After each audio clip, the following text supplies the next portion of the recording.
It. And yes. What role did I hate doing? I can't tell you that. If I told you that, then those people would not hire me again. By the way, I hated your role. Thanks for giving me a job. But that show sucked. I know I'd love to tell you, but I can't. There are a few things that I've worked on that I really did not like. Yes. Do you have any favorite lines from the characters you've done? Favorite lines? I feel like I always say, like, it's more fun. This world is made of love and peace. Or bonfire. I don't know. I don't know if I've ever really had a line that I was like, man, I'm going to say that for the rest of my life. But I do say these lines, and it might be for the rest of my life. So, I don't know, actually.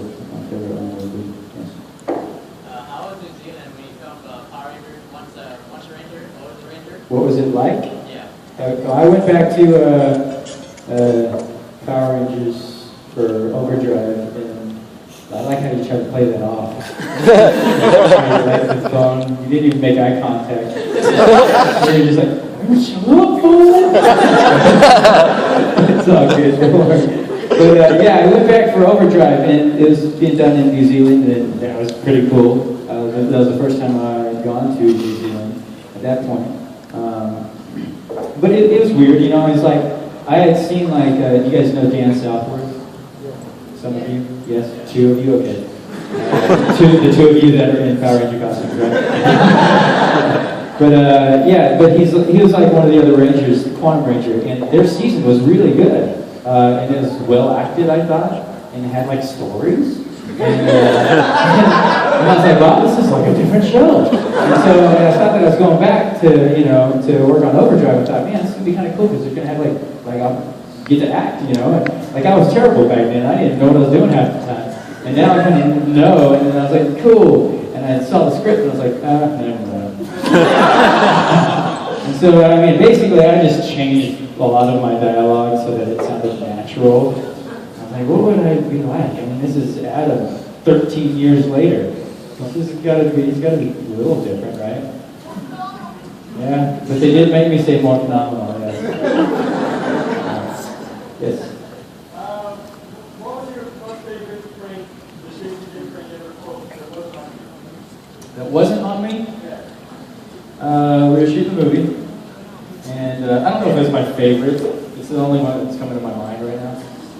But we were shooting a movie, and we each had like our own chairs that were our colors to sit in, right? And we were sitting around in a circle waiting for them to set up the lights and stuff like that for a command center shoot.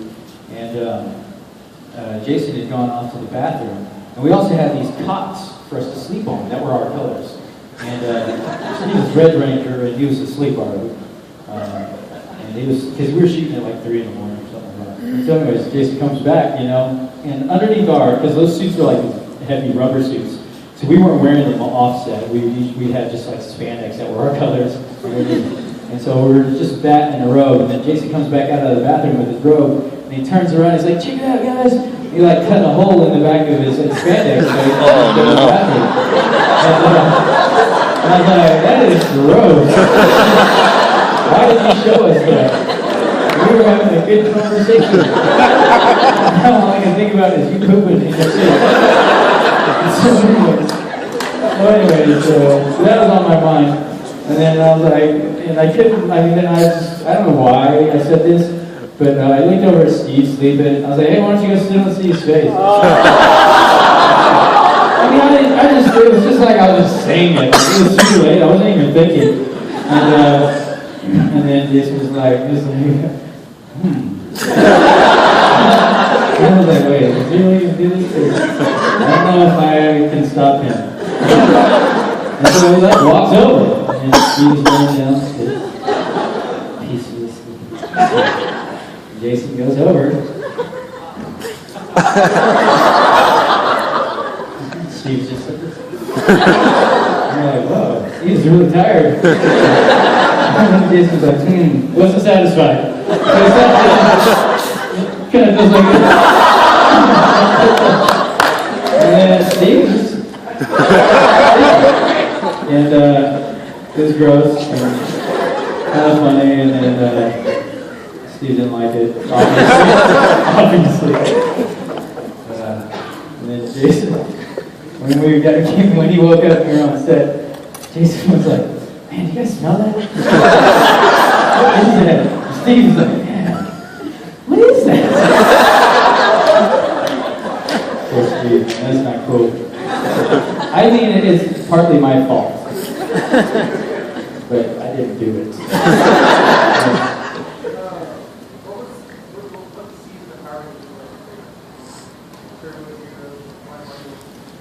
Well, what was my favorite season of Power Rangers? I mean, Mighty Morphin was a lot of fun because I was just excited to be there and doing something. But Zeo was a lot of fun. Like, I mean, things started to I called myself the background ranger because like the rangers, like mostly like Tommy or Kimberly or whatever was up in front of me, like, "Hey, what's up, guys?" And then be like, I'd be back here, like. And then just wait for the moment to go, right! So that was me, like, first season I was on, And then Zeo, they started to give me some more dialogue. And then Turbo, like, I just didn't care anymore. And so I would just goof off. And so they let me, like, do stupid things. And it was starting to become fun. But then they did make me grow my hair out, which was really stupid. I looked like, I don't know, Bozo looked like. No, that looked worse, actually. But it was pretty bad, and anyways, that was probably, I probably had more fun on Turbo just because they started letting me do more things. But then that was also another restaurant.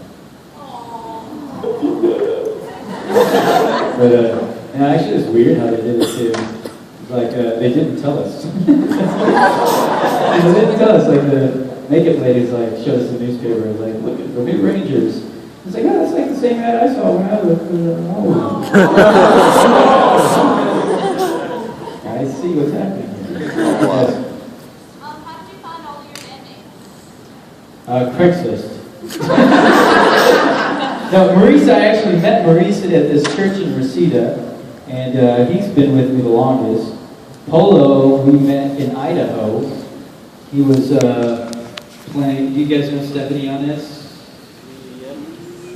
Okay. She like won the Anime Idol or something like that. I think maybe the first or second year. And so he had written a lot of stuff for her and was playing with her. And Maurice and I were doing an acoustic set there, and he was playing acoustic with her, and then she was off doing something, and he didn't have anybody to hang out with, so he hung out with us. And then he was like, "Man, I wish I could just do my own thing, play some acoustic stuff." And I was like, "Well, why don't you just play before us? Yeah, just get up there and just play a little something." And he got up there and just started shredding on this acoustic guitar. And then me and Maurice were in the back behind the stage going like, "Ah, crap." Now what are we going to do? And so, but it was really good. And we just kept in touch, and eventually our lead guitarist left. Polo kept on saying, "Hey, can I join? Hey, can I join?" Every time he saw us. And so eventually he got in the band, and then Jenny was on Craigslist. Yeah, it's true. Craigslist. We posted it on Craigslist, and she came along. We found actually a few other members. A couple of our other bassists we found on Craigslist. One of our other guitarists we found on Craigslist. So if you're looking for a band, Craigslist. Or stalkers, I don't know. They have them all, yes.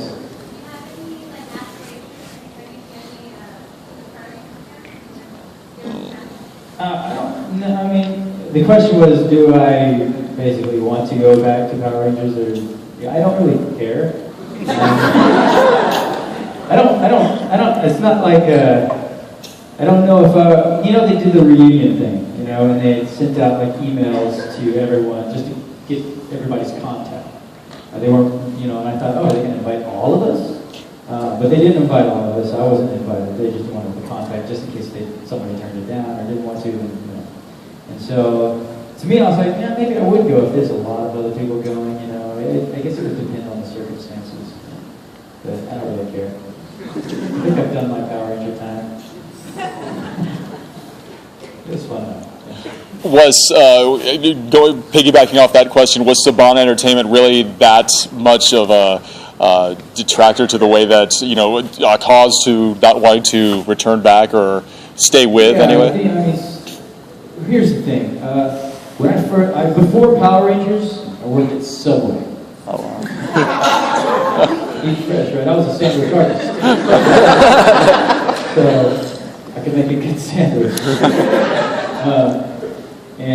Or throw pickles really well. We used to do that, try to see if we could stick them onto the wall. Yeah, so for me, I was excited to be there. You know, I heard the other guys complaining all the time because they had been there a lot longer. You know, and I was like, I'm just having fun.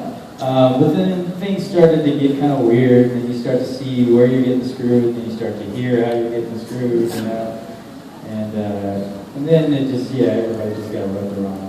Gotcha. But that's just the nature of that business, entertainment, even in music. Yeah. You know, it's all like that. I mean, you'll occasionally find like a producer that you're like, man, these people are actually nice people. But most of the time, it's like douchebags. Right. Gotcha. I say most of the time, but that's not really. Because I actually work with a lot of really good people. It makes it seem like I work with a lot of douchebags. But no, I mean, I actually don't work with any douchebags right now. I do. But there are some that are just like, the ones that you see in the movies that are like, they're all about themselves, very selfish, it's all about the money. Right. It's really like that. It really is. Yeah. Do I like frogs? I don't know. I was bummed about being one. I don't mind frogs. A few weeks ago, we were catching some with my nephew, and thought they were interesting. We didn't do anything, though. We're like, okay, the frog. Okay, bye, frog. Hope we catch some bugs to eat.